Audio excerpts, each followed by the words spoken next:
Welcome, everybody. So today we are pleased to have our guest speaker, Mike Murphy, here. Thank you, Mike. And before we introduce Mike, I would love to introduce Rick Datta. So we are part of an organization called the Endless Entrepreneur South Coast Orange County chapter.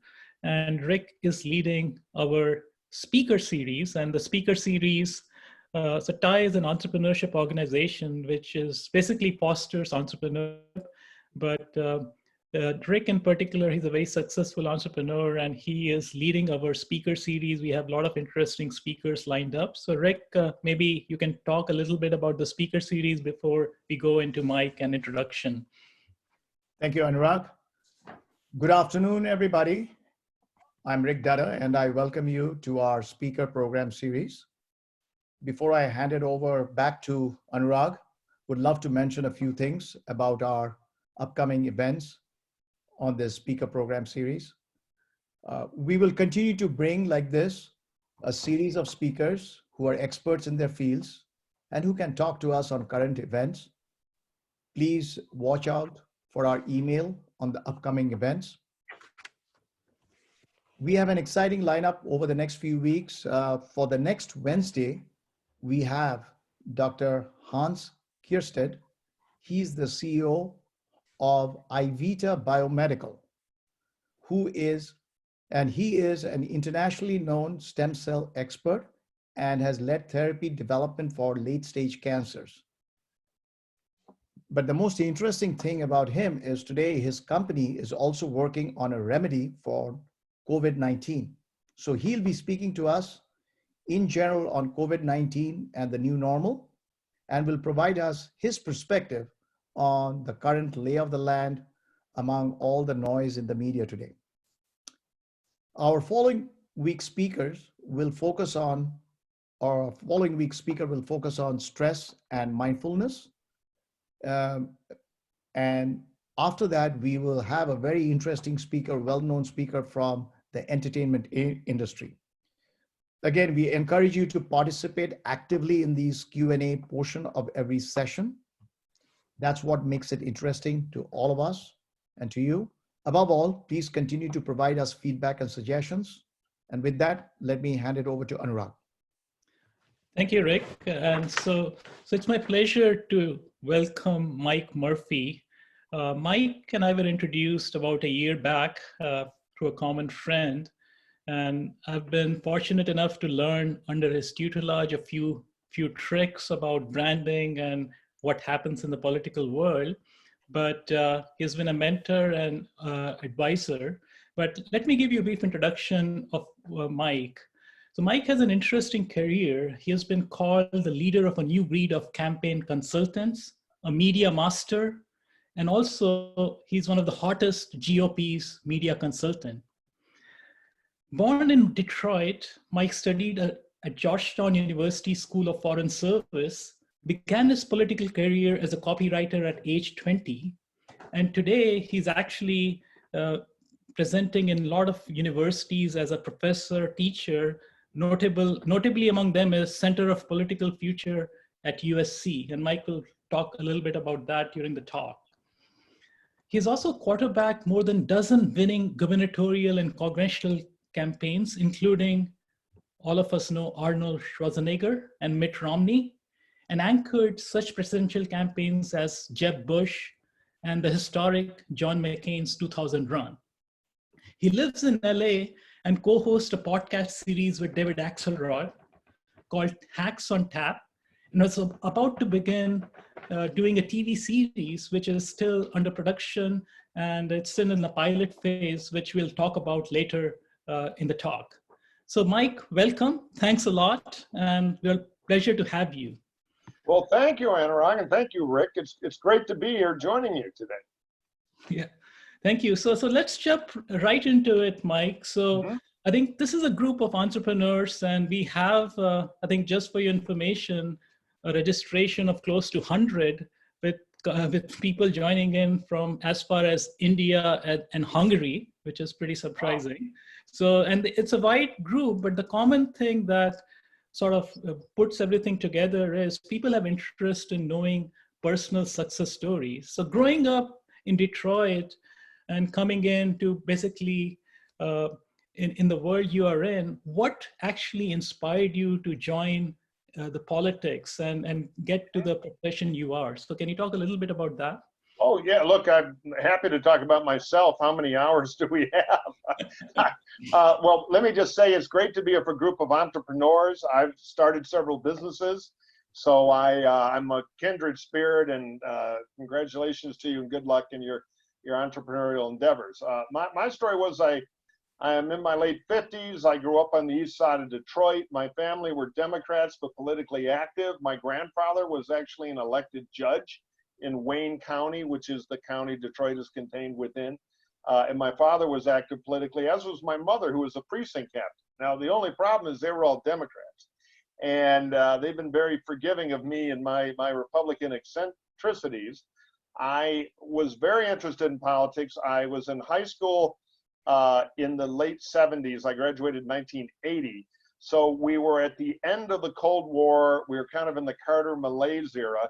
And I'd always been interested in politics, but I was particularly interested in foreign policy. And I found that, and this is a fairly common story in the US among second or third or fourth generation Catholic, middle class, upper middle class kids become a little more conservative than their grandparents. You know, there's kind of been a migration of the Catholic vote. And so I just found myself kind of attracted to conservative, liberal, you know, small L political science, liberal policies and economics. I was, again, particularly interested in foreign policy. So I went off to fight the Cold War at Georgetown University, where I still remember my freshman year, being a naive college freshman, I signed up for, you have to take a language at Foreign Service School there and get State Department proficiency, which I knew was going to be a problem for me. And I took Russian. And I remember old Colonel Pirogov, who had defected. He grabbed his MiG one day and parked it in West Germany, threw him the keys and said, I need a job. So he would yell at us in Russian every morning, drill sergeant style, in the best tradition of the Soviet Air Force. And so I was off to fight the Cold War. But about halfway through, it was getting pretty obvious to me that if they couldn't make a Xerox machine very effectively, we were going to be on the winning side of it. And there I was in the College Republicans. I was active. We'd go out and protest the Soviet embassy and bring in speakers. And there was that Gene Kirkpatrick, Jose Sorzano connection between the political science department there and the foreign policy of the Reagan administration. And I knew I was interested in politics. I knew I was interested in international relations, but I knew the practical politics had a huge effect on things. And I didn't really want to be stamping visas in Istanbul in the Foreign Service. So, and I was always interested in film and theater and storytelling. So those things all came together, and I got an internship in political communications on the Hill, and one thing led to another, and I double horrified my parents back in Detroit, because not only did I join the Republican Party, I called them up my senior year and told them I was taking a leave of absence. I'd worked it out with the dean and one of the political science notable professors there who both told me, yes, go do this. So I called back all excited, hey, I'm gonna leave college for a while. And I oh boy, that was not particularly well received, though they were ultimately, as they have always been, supportive and understanding. And I went off to help a congressman, a Republican congressman, who nobody thought could get reelected. He was doomed, and so nobody would work for him. So he wound up with he had one good consultant, a woman named Maxine Fernstrom, and she gave me my shot, and I did all the creative, the television. Well, there was no television, the radio, oversaw the direct mail. Came up with a young and irresponsible idea. I'd already interned at a few political campaign committees after that first internship, and the guy wins. So I'm sitting in a Georgetown dorm room, and my phone's ringing from congressmen, and I never went back. So officially, I never graduated. But I was, people were hiring me to do media for their campaigns, in my early 20s, and off I went. So there's a very interesting thread which I find in entrepreneurship and what you just described. So there's a folklore among entrepreneurs that to be a really successful entrepreneur like Bill Gates or Steve Jobs or Mark Zuckerberg, you have to go to a good college but drop out. So I guess it's also true for the political consultancy. I will. I'll just say I had the Gates plan, but at the time I really didn't. But I'm glad I got to go out with a guy named Alex Castellanos, who you might have seen. He's another guy you see on TV once in a while talking about politics. We were young and dumb, and we founded Murphy and Castellanos, and we went out and learned all the lessons, and both had decent careers in political campaign consulting. We were together in an agency. Then we had the only amicable split up in the history of political consulting partnerships. We're still very close. And we both went off and built other firms. I eventually sold mine to Interpublic because a lot of our practice became non-political, and then started another one after that, and then sold that to my partners. And now I'm on my third or fourth, though I don't really do campaigns anymore, just corporate consulting. So I think talking about candidates and campaigns, so which was the first political campaign that you really represented a candidate, and also which was the first that you won and first that you lost? So maybe that's a learning experience, because as entrepreneurs, we do startups and we always remember the first success, but sometimes those failures also teach us quite a bit. Yeah, you learn more from the failures. Now I'm going to mention a couple of my failures, but I predict I might have Zoom trouble and maybe it won't come across. No, Alex and I in 1986, so this is just a couple years into it, were hired by two Senate campaigns. In a Republican state of Idaho, Steve Sims, the incumbent, was in some trouble. And in the Democratic, well then swing state, not Democratic, but not as Republican as it is now, state of Georgia, Senator Mac Mattingly was in some trouble. And in both cases, we were hired because we were seen as young and creative, but also junior leaguers who they could kind of order around. And the Idaho campaign, Steve Sims and Phil Rieberger as manager, they were very supportive and gave us room to run. And we won that one from behind and kind of started to make our reputation. Meanwhile, in the Georgia campaign, it was a good team, but a lot of voices around the table, and campaigns need focus. And we lost.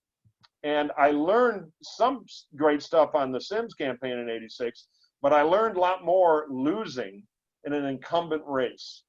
And I will never forget to this day, I remember it vividly, sitting on the plane in Atlanta after election night where Senator Mattingly, who was a very good guy, had lost.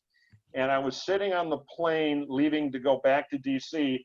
And there from my seat, I watched many of the senators' hardworking DC staff board the plane also to go back after election night in Georgia, knowing they'd all lost their jobs. And I remember the sense of guilt I felt. And I really went through an exercise trying to analyze everything the campaign did wrong, everything we did where we had control of our zone of the campaign and did wrong, and just vowed, you know, there's nothing wrong with making mistakes, but it's pretty stupid to repeat them. So you got to don't go into a confirmation bubble and forget your mistakes. And I will say, Weish Fowler, the Democrat who beat us, 6 years later, I came back to help beat him to kind of square the books, at least in my own journal. But I always tell that to people who have been in a losing campaign. It's how you learn. So, you know, be vigilant and be aware and be self-critical, but learn from your mistakes, because the truth through many things, and it's particularly true of campaign consulting, is you develop through experience. Experience is valuable because you get to a certain amount, if you're honest about what happened to yourself, you get to skills of pattern recognition, which later in your career become become a competitive advantage. That's where experience really pays off. Yeah, I guess it's very true. It's very true in startups, entrepreneurship, and also in life. So talking about successes, so I think you have like a roller coaster of huge personalities who you have represented, somebody like John McCain, Arnold, Jeb Bush, and many others. And you must have a lot of war stories. So tell us a few, like who comes to mind first? Well, you know, I've been lucky. When you start out in this business, you're like a young doctor. You just want to operate on anybody. But after a while, when you're in demand, and I was lucky, we were winning a lot more campaigns than we were losing, you can be a little choosy.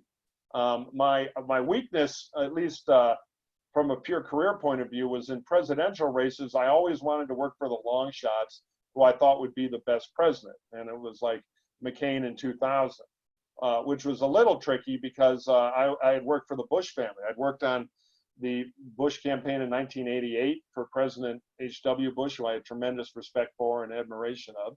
And I'd done Jeb's comeback campaign. He'd lost in 94, and then he won in 98. I was the new guy. And so, you know, I had this connection to the Bush family, and there I was working for John McCain. But I really thought at that moment he was the superior candidate. So as far as stories, God, I'm trying to think of the ones I can tell.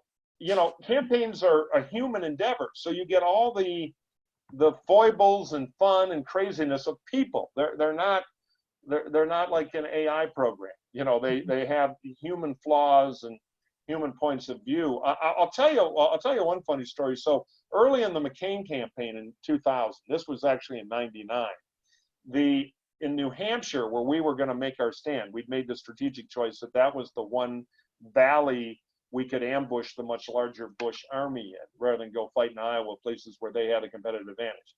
So we paid a lot of attention to New Hampshire, and there was an early televised debate that Bush was not showing up for because he was the big front runner. It was so early he could kind of get away with it.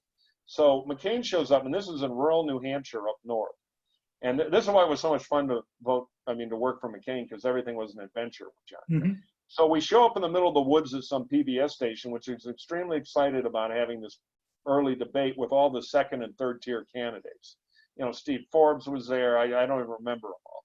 So we go in there, and the station, this often happens, the locals have a real sense of authority. They've been working on color-coded badges and, you know, fire drills. They're really ready. You know, the big time is coming to Chipmunkville, New Hampshire. And we show up, and of course there are like 8 candidates, because anybody they let into this one. We all had a secure area where we theoretically could wait. So they didn't have enough rooms in this little station. So on the second floor, we're over in a corner of the sales office in 2 cubicles. That was the McCain area. They'd like hung a curtain around it. And this very, very formidable person who McCain instantly nicknamed Nurse Ratchet from One Flew Over the Cuckoo's Nest, who was enjoying the authority of the moment, you know, a 7-point colored badge and all ready for walkie-talkie, ready for anything. Sits us down. She says, it was Cindy McCain, myself, Senator McCain, and I said, I want, you know, one of the other campaign leaders really needs to come up here. No, you're limited to 1 staffer and spouse. That's our rule. Pepperidge Farm, New Hampshire. We do things our way, you know, very New England flinty. And so McCain is getting ready to be brought down to wait to go on stage. And I said, no, we really, this guy's got to be up here. I'm sorry. And he was waiting out in the campaign bus. So I finally started to wheeze and cough. I said, ma'am, you don't understand. He has my asthma medicine. And then McCain, with a straight face, he really needs his medicine. It could kill him. And so she said, oh my God. And she starts running down the stairs, taking McCain with her to let the guy off my imaginary, because I don't have asthma. And McCain can't stop himself from breaking out in laughter halfway down the stairs. So she turns, hip to the scam, and next thing I know, 2 overzealous security guards are frog walking me out into the parking lot for violating the rule. And so campaigns are endless things like that. If you ever watch the movie, Michael Ritchie movie called The Candidate with Peter Boyle and Robert Redford, a great 70s movie about politics, it totally captures kind of the crazy madcap human adventure behind the scenes. I highly recommend it. But they were all fun. John Engler was fun in Michigan, Tommy Thompson, Jeb, Schwarzenegger. That was like a Robert Altman. I was going to ask that, I think. What about Schwarzenegger? Oh, it was crazy. I mean, I remember there was all this, it was a recall election, so very volatile election. It was California, big and crazy. He was an international movie star.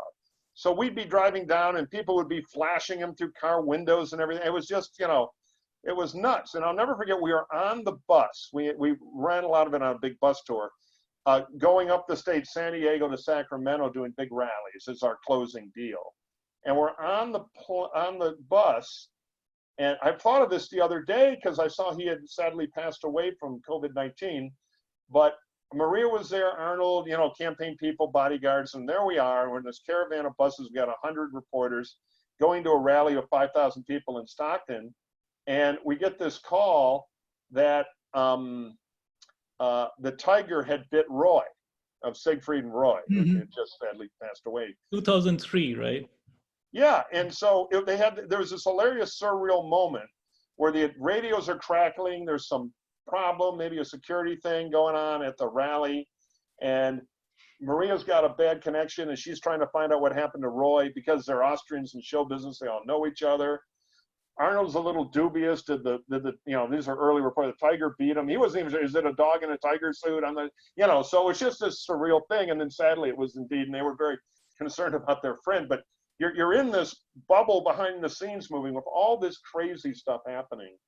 And it's exhilarating and fun, but it is hardly the people think it's like the German army. It's a machine. Everything is logical. I mean, I've been on Air Force, fill in the blank where the phones don't work. You just assume everything. Now it's a little better now. This is back in the Bush re-elect in '92, but it is more of a human comedy than you'd ever expect, which makes it fun and interesting, but unpredictable. Yeah, so I think so. One of the things which actually intrigues me a lot is that, as we work with a lot of strong personalities in the professional world, this is the epitome of strong personalities. I mean, somebody like Arnold who has lived in a certain way, or a John McCain who has lived in a certain way, when you go represent them and when you advise them to behave in a certain way, what are the conflicts that you encounter? And I think so, who have been the hardest for you to work with? Because I'm sure it's not easy. Oh, it isn't, but I've been lucky. A lot, like Arnold's a good example of somebody who knows exactly who he is. One, he's an upbeat personality, so he's fun to be around. But I'll never forget this. So it was a recall, and I joined it after it started. They were having some turbulence, and Arnold brought me in to bring order. And I was with him on the second day. And Arnold, when I first met him, I'd flown in from Tbilisi, Georgia at his request. I was doing a campaign in the former Soviet Union. And I sat down with him, and Arnold does the old KGB trick where he doesn't say a lot. And you're looking at this famous movie star you've seen who's, 3 feet away, just kind of listening to you. And you start to talk a little bit. There's a nervousness to it. And I've been with a lot of famous people. So anyway, one thing led to another, and I got hired, and I showed up, and they had this event, and he wasn't ready, and they didn't have the road show ready because he'd attract 100 cameras, and anywhere he went, a big crowd would build. It was different than the average governor's campaign. And so anyway, we're at this thing in Riverside County, I think the Mission Inn or one of these places. He's doing a little press conference. But beforehand, all of a sudden, this big paw grabs my shoulder and says, "We must talk." And we go into the meat locker. And another thing about the candidates that's true is when you remember a life on the campaign trail, you're always going through kitchens, the back way in, because otherwise you get caught in the hallway of people who want photos and everything. It's the whole world of advance. To this day, I'm out doing a lot of speeches and all that because I'm a television pundit. And it's like the Ed Wood movie where the guy, his friend, the great Criswell, says, people think I can tell the future because I wear a tuxedo on TV. Well, it's kind of, so I get to these groups, or Axelrod and I, or, Begala and I, so we're talk politics. And they pay us, and it's easy. But I show up at a Las Vegas casino now. I instantly take the shortcut through the kitchen. You're just trained to do that because it's half as far. And, the key is to keep walking and look like you own the building, and everybody salutes. You can bluff your way through. So anyway, we go into this huge meat locker the size of a rec room. And Arnold was so smart. He says, "Look, this campaign's happening fast. And we don't have time to slowly get to know each other. So let me tell you what I look for in directors. I'm a fiend for reps. Give me time and material, and I will prep the hell out of it and deliver it. Give me direct notes. And don't be afraid to ask me to practice and do it again. A lot of actors won't. This is different. I've studied politics a long time, but I know your zone. You're the campaign guy. I'm the candidate. And instantly he saved me 10 days of kind of like, how do you deal with Hollywood ego and all that? And we were in business, and it made a huge difference. I also knew what his needs were to perform, the role of the candidate. And we had a overnight writing staff. So we, in the morning he'd work out and he'd have the papers. He'd, on the plane, he'd memorize 5 and press it to, and off we went. So others are, some candidates, I remember John Engler, I worked for 3 terms, very successful governor of my home state of Michigan. never wanted to hear about polling. You know, a lot of candidates obsessed with polling. The president, you know, Trump, God help us, does now. But Engler was atypical. He was a real leader, a real kind of master politician. But Engler would always say, look, I don't really care about polling because all that tells me is what happened last week. I'm much more interested in what I can do to affect next week. So from the polling, tell me what they don't know and what they're curious about. Give me the tools to kind of lunge forward. And don't tell me that we're down here or up there, because as far as I'm concerned, that's history and I'm a future guy. And it made him completely bulletproof. He started behind. Nobody thought he could win. Most candidates will react to bad polling by losing their nerve and their psychology, and their performance goes down. They start to panic. You're seeing that from the president now because he's getting nothing but bad polls, and he doesn't have the, in my view, I'm one of these anti-Trump Republicans, he doesn't have the strength of character, the focused intellect to handle it all. Engler, you could give him a poll, you're 12 points down, and he'd be like, all right, what do we do tomorrow? You know, how do we go forward? Which is how he won from 20 points down, and they never beat him in 3 terms in a tough swing state. Jeb Bush, big policy wonk, super smart, naturally good at it, grew up around it. But he was always like, I don't want to do anything in the campaign that undercuts my ability to make big transformative change once I'm elected. You know, he was thinking a year ahead. Most of them don't do that. McCain was pure fun and fight. McCain loved to scrap. You hear about his temper. McCain's temper only went up to authority, never down. The kid on the campaign could run in 30 seconds before he was doing a live remote on Good Morning America to 17 million people and spill coffee all over on him, and McCain would apologize to the kid. On the other hand, if some senator in an elevator was mean to an aide, McCain would chew the senator out. And McCain loved the fight. I remember we were in South Carolina, and the local guys had screwed up and booked 2 morning events on top of each other, 2 8 a.m. breakfasts. And, you know, we got in at 1 in the morning from wherever we were, because you're constantly bouncing around. And they were both important events, so the local guys had to move it up to one event at 5:30 a.m., you know, leave the hotel at 5:15 or 5:30 to be there from 6 to 7:30, and then from 8 a.m. to 9 do the original one. Basically blew up his day, no sleep. So Johnny Weaver and I had to go knock on the door and say, Senator, our bad, the field staff, we're in charge. It's now 1:30 in the morning, and, you know, we got to be out of here at 5:02 a.m. after 29 nights in a row of no sleep on the campaign trail. And a lot of candidates would explode at that point. Yeah, I don't blame them. McCain just kind of grinned. He's standing there in his underwear in the door. And he just kind of grinned at us and said, boys, we can do that standing on our heads. Now, he got even with me because the second event was the Marine Corps Hall in, I don't remember where, South Carolina. But you can imagine a bunch of tough old Marine sergeants who retired to South Carolina to chew tin cans all day long. So we had about 150 of them in this small town veterans hall. But the place, you know, for a small town, they produced a hell of a lot of these tough old retired Marines. So McCain, who's Navy, and there's always a jocularity, kind word for it, even though the Marines are naval infantry, they're connected. But anyway, McCain gets up there, and his joke to open up everything was, you know, it means a lot to me. And remember, he's been up all night thanks to us, and I'm standing over in the corner with the campaign people. And McCain says, you know, it's great to be here at wherever we were in South Carolina, Marine Corps Hall. I love the Corps. In fact, you know, I was in the Navy, but I wanted to be a Marine, but they wouldn't let me in. My parents were married, you know, and the room goes, I thought they might charge the stage and bayonet him. And then, of course, McCain goes, that guy over there wrote that joke. You ought to get up with him. And, you know, then I kind of melt into the wallpaper and slither out into the parking lot to get 100 miles between me and those guys. And of course, they loved it and laughed, and McCain owned the room. And very, very interesting story. So one of the things, it's kind of a segue. You mentioned something about John Engler looking at forward-looking things. So in today's world, I think one of the things we are doing more and more is rely on data. And I think you have been quoted that we are living in a world where politics, people live and die by data. And the 2016 elections were, of course, it kind of showed what happened. And I think you and I were on a road trip, and you told about a couple of things. Like you were running a poll at that time at USC, And it was showing actually what happened, and there's an asterisk attached to it.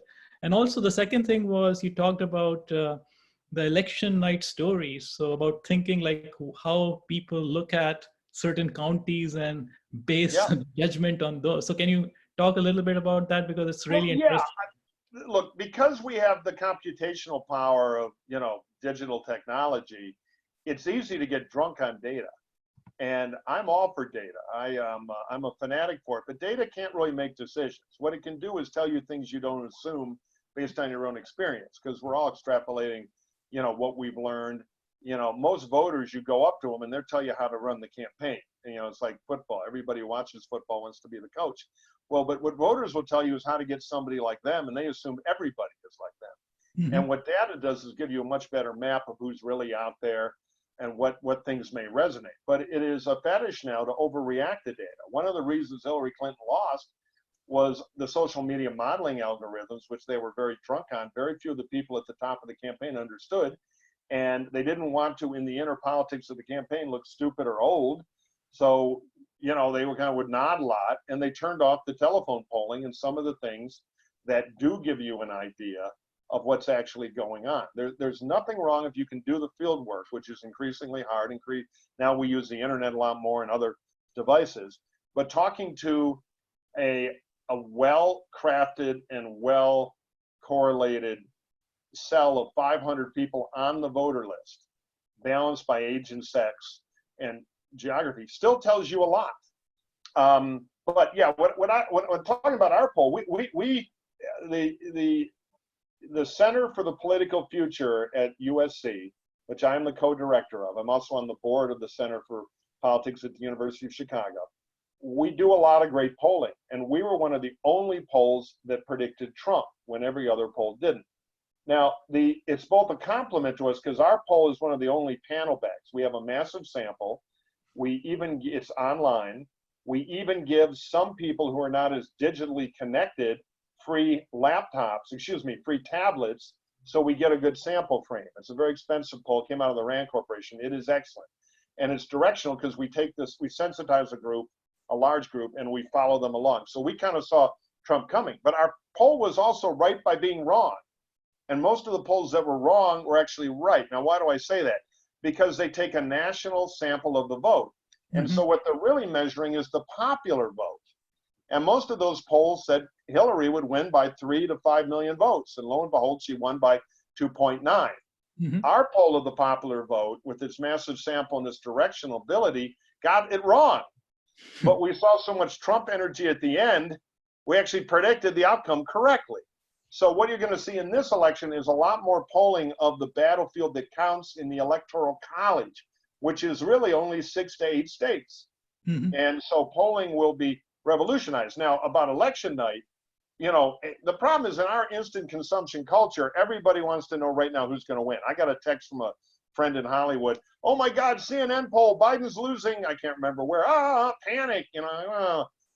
Just hang on. Life doesn't give you the answers with 100% prediction of the future for free. Mm-hmm. So you got to get off that heroin crutch of I've seen a good poll, I can relax.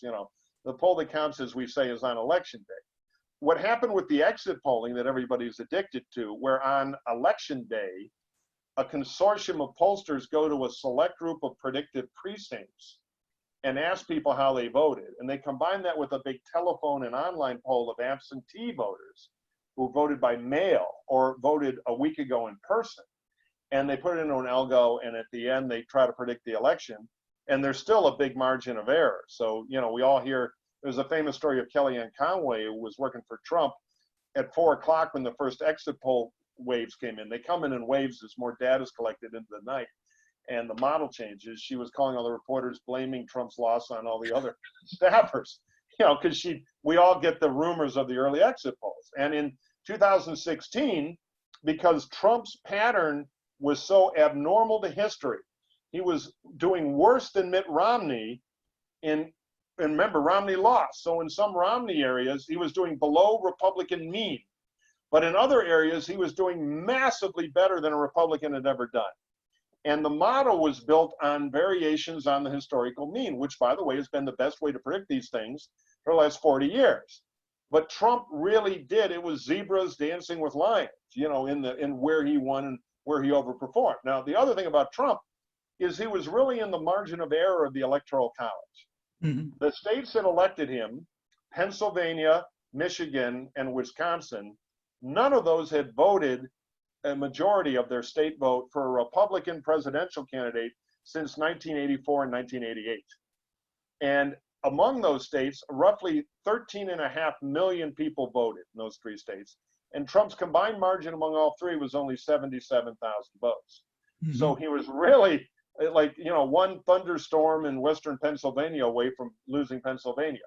But the exit polls are calibrated to history. And so what happened on election night, I know this is a long banana, I'll try to wrap it up. There is a county in Florida that a lot of us watch because of those states that determine a presidential election, Florida is one of the key swing states. And that county is Duval County, which is where Jacksonville is. Mm-hmm. And they have a good city government there and a good county government, and they report the election results pretty quickly. So everybody in politics, in fact, the parties send kids there with cell phones to report before it's posted on the internet. As the count comes in, you get an early number in Duval, and that is a canary in the presidential coal mine. And the Duval numbers came back, and Trump was doing worse than Mitt Romney, who had narrowly won the county. And Trump was running about, I don't know, 3/4 of a point or so, maybe a little more, behind Romney. And Romney had lost the state. So if he's not hitting the Romney or the Republican mean number in Duval, the first reasonable chunk of predictive data we have, it is likely that Florida would indeed go to Hillary, like the national polling of the popular vote showing that 3 million edge would predict. So somebody called the Clinton headquarters and somebody called Hillary Madam President. Meanwhile, the people who are running the Florida campaign for Trump, there's a betting pool among all the consultants, and they all had their money on Hillary too. And then Shazam, in Pasco County, north of Tampa, Trump blew the lid off it, did better than Ronald Reagan. Same thing in places like Scranton, Pennsylvania, a county that, you know, of 300,000 people, Obama won by 3,000, Reagan at his height won by 8,000, Trump won by 20,000. So the model was skewed the other way. And now in the Trump campaign, they're all pinning medals on each other, though most of them had their personal money betting against their guy. So anybody who tells you in that world they saw it coming is probably hustling you. There were some pollsters, the great Dr. David Hill, and others who in the Florida polling did pick up the Trump surge in the abnormal places and got it right, but very few did. So I think you gave me a cue in this discussion. So you talked about Kellyanne. So I think so in this, one of the things is that we are living in a polarized world, and I think Kellyanne and her husband are a good example of that. But I think if we ignore them, I think you have an interesting marriage. I think your wife is a big Democrat, and you are traditional Republican. So I think my question is, in these times of strong polarization, what's your advice for true bipartisan politics and policies?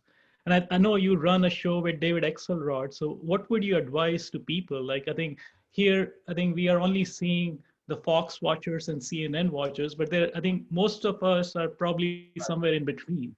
And we are kind of looking at real world and what's happening. So what do you say to the world today? Like, how can we really be bipartisan in reality? Well, it's hard because politics is about settling differences without guns in a democracy. And we have this tribal politics now where each side says, I'm right, you're evil.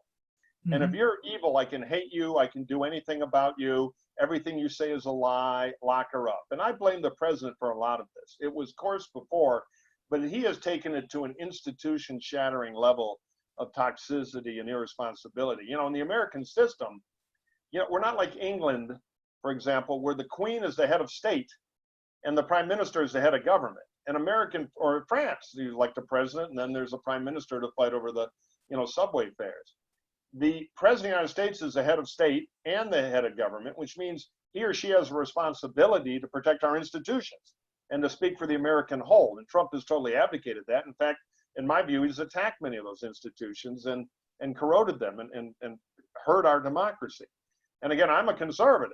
I've worked for the Republican Party my whole life. I don't come to hoping Joe Biden wins like I do lightly. So at the University of Southern California, at the Center for the Political Future, which, by the way, we have a website. We do a ton of this kind of Zoom programming. You ought to check it out. We bring in experts. It's a very vibrant center that I run with a Democrat, a retired Democratic political consultant of great renown named Bob Schrum.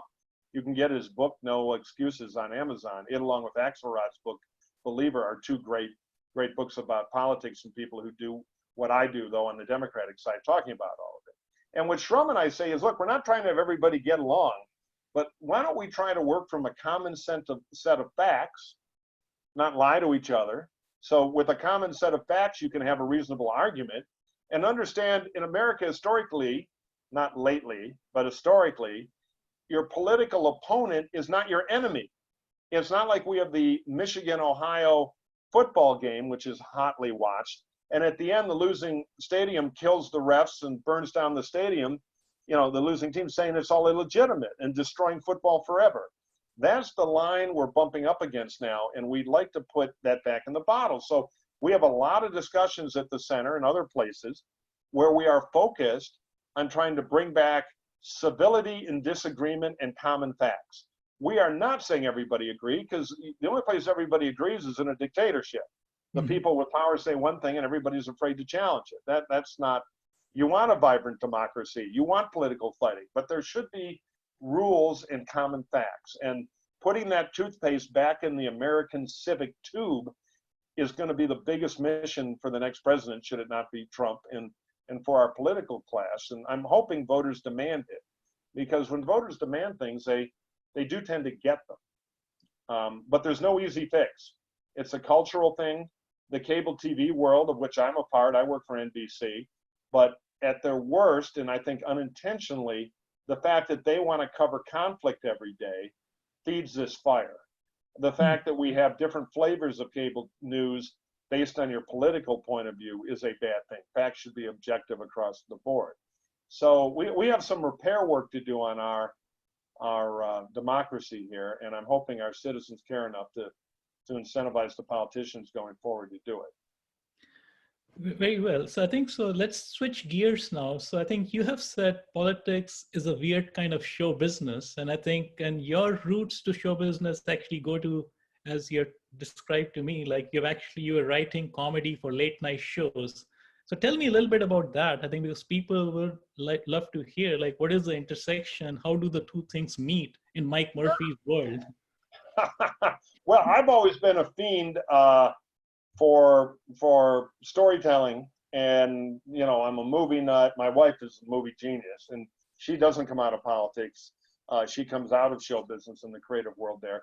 But I've always been creative. I'm a passionate photographer. I like writing. I would make all the television spots and direct them in the campaign. I'm a communications guy.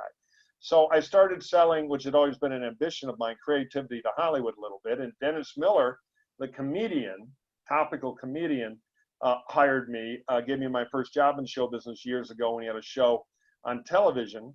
And I learned a lot about, I'm a comedy fan, and he taught me a lot about joke writing and all that. And so next thing you know, I had an agent and I started selling scripts. And, I'm an entrepreneurial guy. And I thought, all right, I've done 150 governor campaigns. That's been fun. But rather than just do that till I'm old and gray and completely bored, try something else.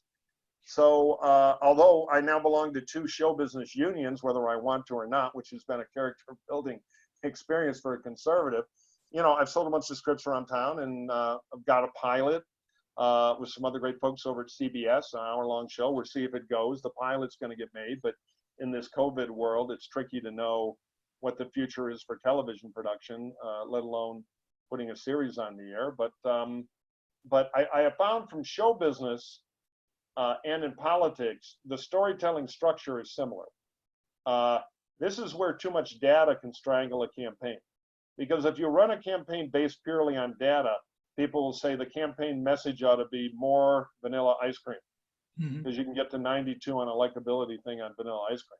When what data really helps you do is find the nooks and crannies of passion to be able to build, your competitive advantage in a campaign that then every day you try to dominate the campaign discussion to favor that advantage. But you want storytelling. Campaigns work a lot like any literature. They have essentially a 3-act structure. We meet our hero and what our hero wants. Then our hero faces adversity. Our hero loses. Our hero finds the strength to change and evolve and move forward. And ultimately, our hero will vanquish the monster, get the girl, win the election. And so understanding that narrative structure helps you run a campaign that isn't about Jesus. What do we do today to get more rallies done? But instead, you understand the full timeline and how at the end you're going to peak and the electorate, or at least the majority chunk of the electorate that you want to win, because you never get everybody. In fact, sometimes you don't want people because not getting them brings you others. Gets to the point where on election day, there are more of your folks than the other folks, and you have told a story that that engineers all that. So yeah, the narrative storytelling and learning about the public or the audience, as they would say in show business, what the audience really wants. You learn to respect the audience. Yeah. You learn how to listen to them. That's what good research does. Research never guides a campaign, but research gives you information you didn't have before. So you do a better, it's really great. We through lots of technology, and including the incredible stuff at Monet, frankly, we ask voters stuff, and they tell us, and non-verbally, they tell us more if we're smart enough to be monitoring for it, which is what your amazing tech does. And together, you get a roadmap of how to then write the story of the campaign that'll pull people in. Because left to their own devices, even the smartest people, and show business is full of this, make bad assumptions. Everybody said Seinfeld wouldn't work. Hill Street Blues was locked in a drawer for a long time. Oh, nobody wants cop shows that are that gritty. Mad Men, that script bounced around. Oh, Period never works. The 60s, get out of here. But if you know an audience a little better, and you have that creative spark, and you're not repetitive to do what they did the last 50 times, you can have a real creative home run, and that can be in show business, or it can be in product advertising or product development. Or in politics, and winning a campaign from 20 points behind. Because when you're 20 points behind, if you don't have a strategy and good research and a roadmap and some risk and creativity, you're going to lose 14 points behind. It's just a resource fight, and you're never going to catch up. The Akito Morita story when he was at Sony, they would bump the senior executives to the top floor and give them nothing to do and bow a lot. And Morita was kind of an interesting personality. And he and the old head of engineering, who were sitting around doing nothing on the top floor because they've been promoted out of the chain of command at Sony, invented the Walkman. They took a dictaphone, and the engineer worked on it, and they went running downstairs because they'd made 3, and they'd each given them to their granddaughters, and their kids loved it to listen on the subway. So they went down to the head of marketing and said, "Hey, we just invented this upstairs. It's a hit." And the marketing person said, "Look, we've done $5 million of focus groups asking people things, and nobody ever said they want this." Well, nobody'd ever seen one. They didn't know to ask for it. So that research gets you to, second base, but it's the spark of creativity guided by research that gets you to home plate. And that's true in almost any creative endeavor, including campaigns. Yeah, so I think so. I have very, very well said. So I have one final question. I guess it's kind of the elephant in the room. So today is in 2020 election. If magically Biden hired you, what would your recommendation for him be? Knowing what's happening in the world today, or what's happening in our country today. Well, the tactic is he's got to get out of the basement a little bit. Now, the good news for Biden is, if this is data driven, if you look at Republican results in every election since Donald Trump took the oath of office, we have underperformed, often dramatically. We've lost 10 governorships. We've lost the Congress. We just won a special election in northern Wisconsin yesterday, which is a highly Republican area, and we still performed 15 points below mean, historic norm. So Trump has wounded the Republican Party. Trump's numbers are bad because Trump is in a demographic cul-de-sac of grumpy old white guys. And as the demography of the United States changes from an electorate that was 85% Caucasian down to 71 or 70% Caucasian, and we're not getting any of those non-Caucasian votes, even if you get to a remarkable 70%, you're at 49. So the pie is shrinking that Trump can draw from, and he's done nothing to fix that.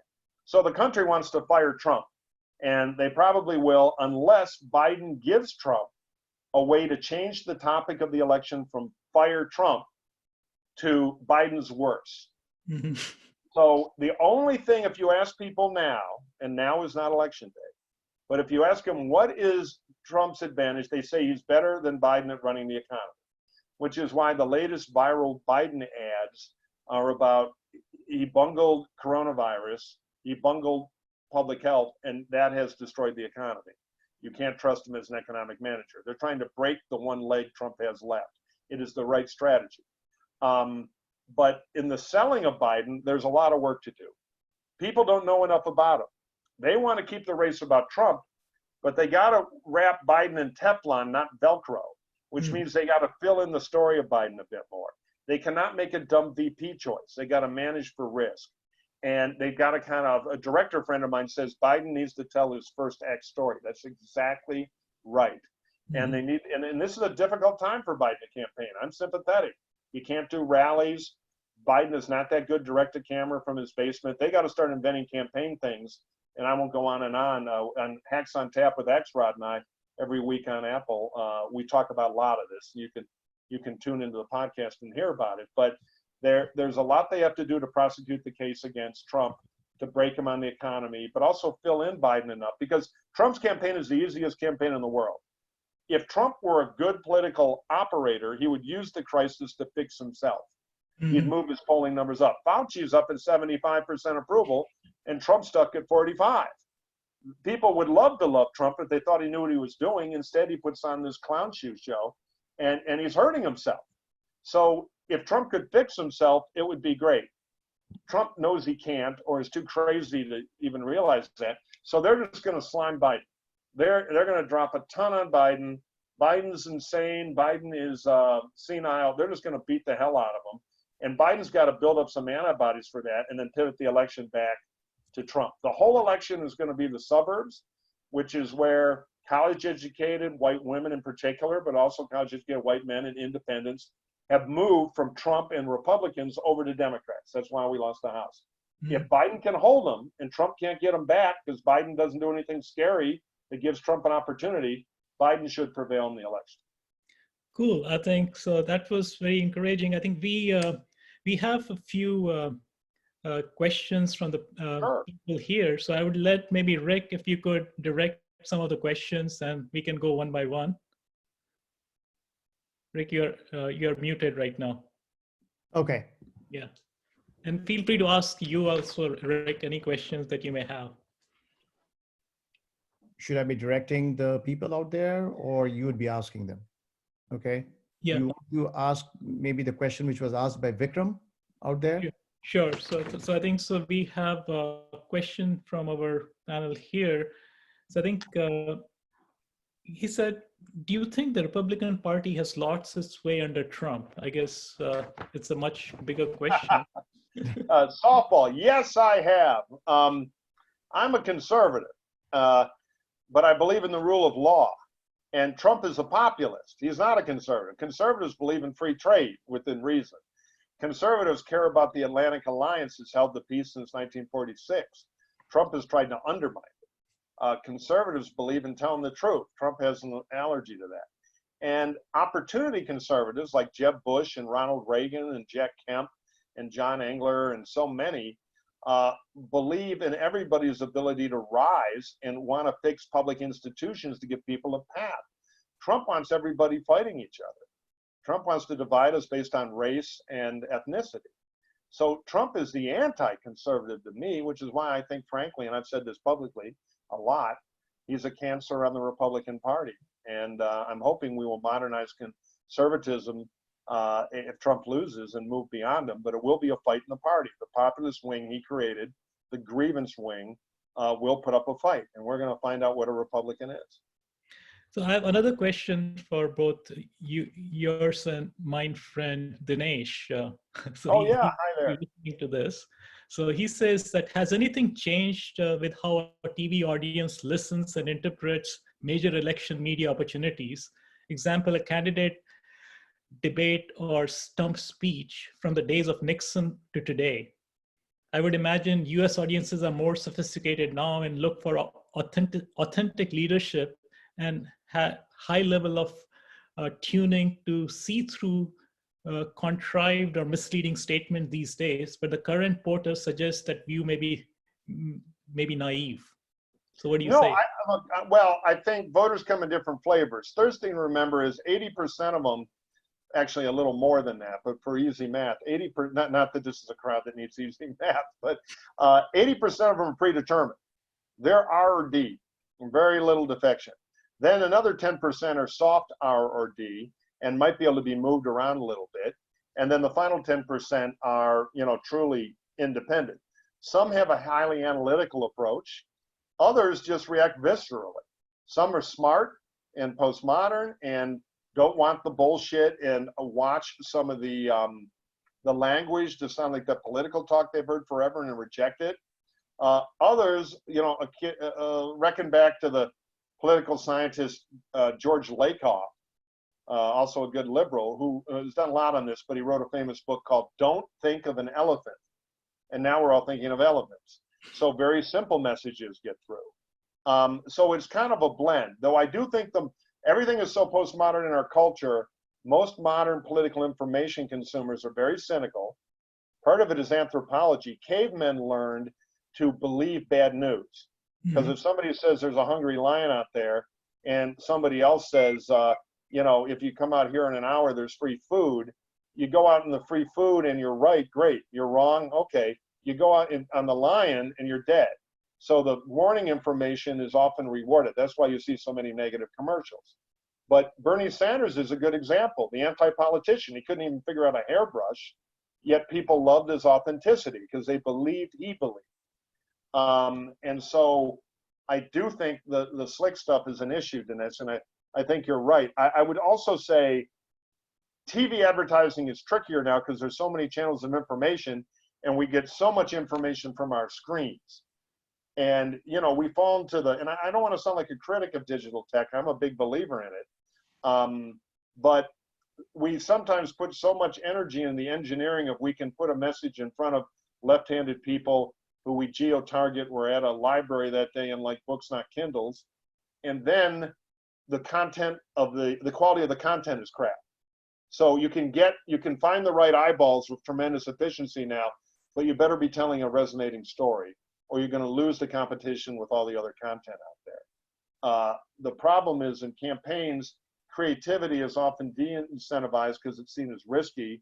Well, just having a chart saying, hey, we put another 500 gross rating points behind this message with terrible cookie cutter creative, so we're winning. Well, if dull blades, even with an extra pound of targeting behind them, don't always cut. You got to combine data and creativity. Thank you. Rick, you want to ask the next question from the panel? You're muted, Rick. Yeah, sure, Anurag. Yeah, this is an interesting question from one of our members here, Raghu Mendu. He's asking a question of you since you've been in the Republican Party since you joined politics out there. What is your opinion of Mitch McConnell?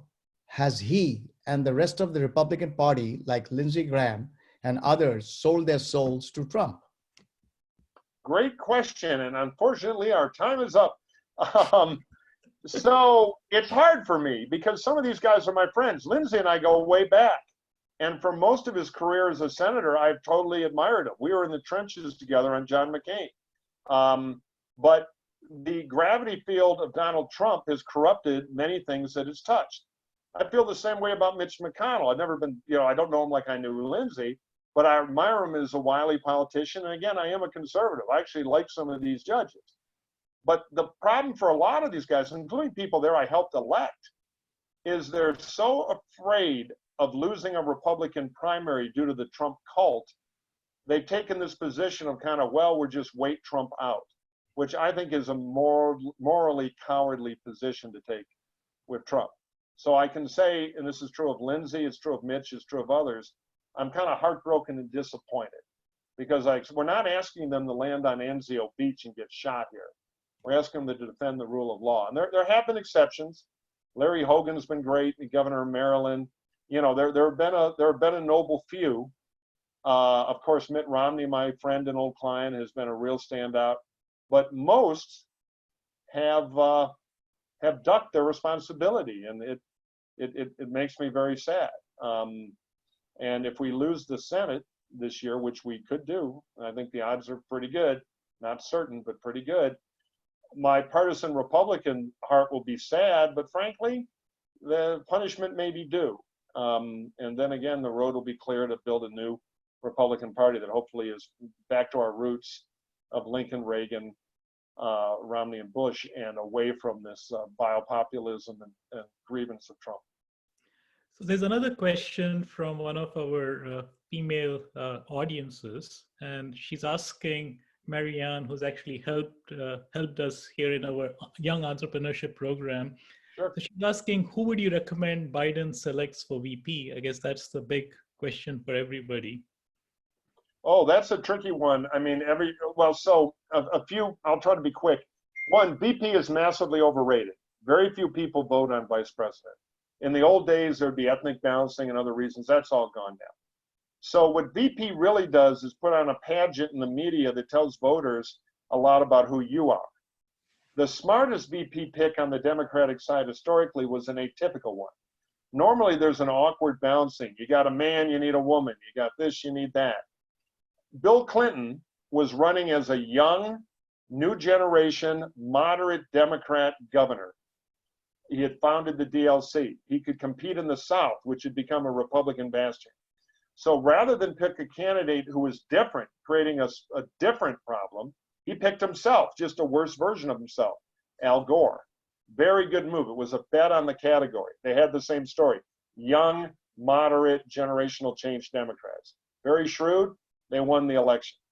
Now, there's a lot of pressure on Biden to pick somebody to support the Democratic coalition. An African-American candidate, a progressive, because Biden's more moderate. I think that is a mistake this year for Biden, because he doesn't want to pick a candidate that accentuates differences. If he picks Kamala Harris, who many people think is the front runner, Trump's a racist. She has some positions that Trump will demagogue, cash reparations for slaves. Does the Biden campaign really want to debate that for 3 weeks? This is about winning against a bit of a monster who will use monster tactics. It's not this is not Marcus of Queensbury. This is an axe fight at 2 feet. So if I were advising Biden, I would say one other fact before I do that. The truth is, most of these picks are made not so much for political calculation, but for the relationship between the two people. And Biden is very much a relationship politician. That'll count with him.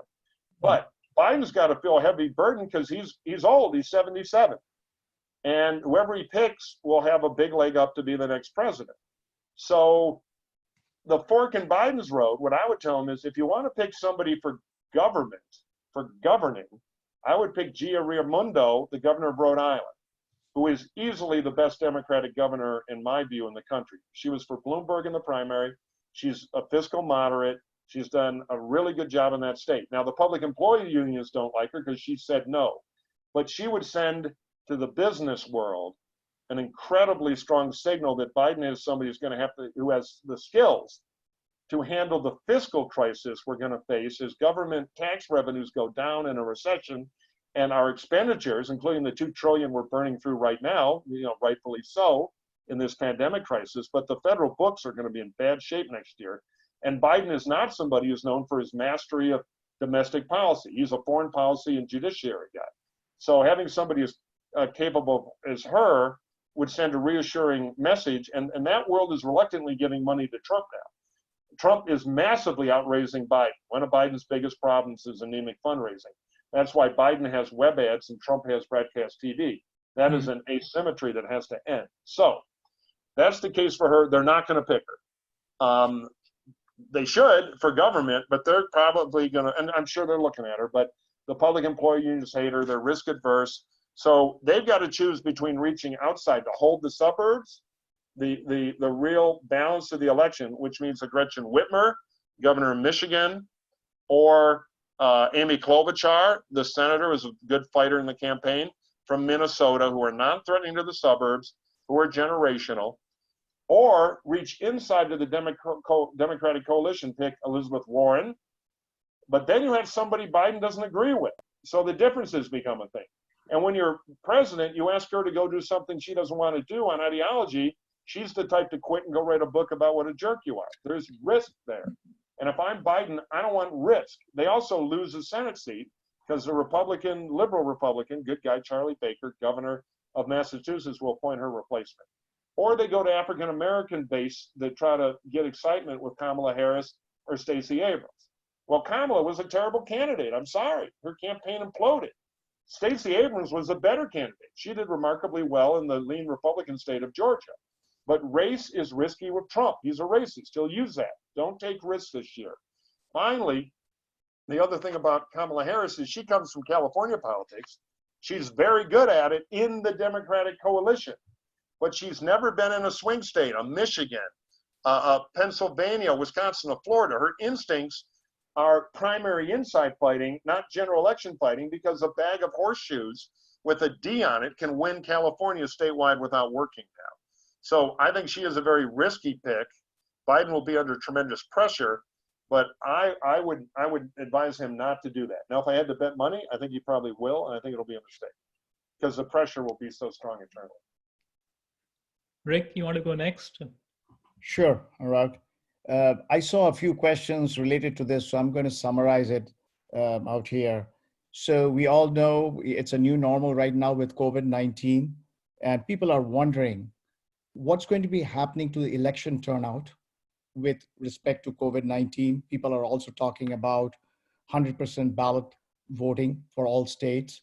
With all those things in play, what do you think is going to happen to the election or the election turnout, first of all, and would it impact the electability from both sides? Well, the truth is nobody knows. My guess is the election will be on election day. There's going to be a fight over how much vote by mail we're going to add to the system. There are some states like California where there's a ton of vote by mail, other states like Wisconsin where there isn't. So I think you're going to see an appropriate way to liberalize absentee voting laws to make more people vote by mail. That is very doable. The question is, will the Republican Party make a decision that by suppressing turnout and a lower, more intense electorate would benefit them? That is the bet they made in Wisconsin in a recent Supreme Court race. Didn't work. They lost. So I think there will be a tremendous demand for turnout. People will want to vote. And where COVID is on election day and how successful, reformers in both parties will be at making vote by mail easier is the open question. I am guardedly optimistic about it. I also think that while we won't have a vaccine that fast, my friends in medicine tell me that there is good reason to hope that among the young, we are going to develop more herd immunity. And the viral cocktails under development now are going to show promise. So the fatality rate of the disease could be significant, not gone, especially among chronically ill older patients who are the cohort that has the highest morbidity with this. But we'll take some of the edge off it. So the world of COVID in October will probably be different. You might have more cases, but less severe and less deadly cases by then, if the new viral treatments that are coming online continue to show promise. So I'm optimistic that we're going to have struggles, but not a disaster in election turnout. But I am guessing. I do not know. We've never been here before, and I don't count, unfortunately, on some of the Trump world inside the Republican Party at having the civic interest at the top of their list, and that is a problem. So I think I have one last question, Mike. We are already out of time, but this is from one of your diehard Republicans in Orange County. So Sure. He writes, it's Vikram. He says, with Mike Garcia having taken back a Democratic seat in 25th California district by huge margin today, do you think this is an indicative of red wave in Orange County in November? Well, that's a great question. Now, the last Republican to win Orange County was Mitt Romney.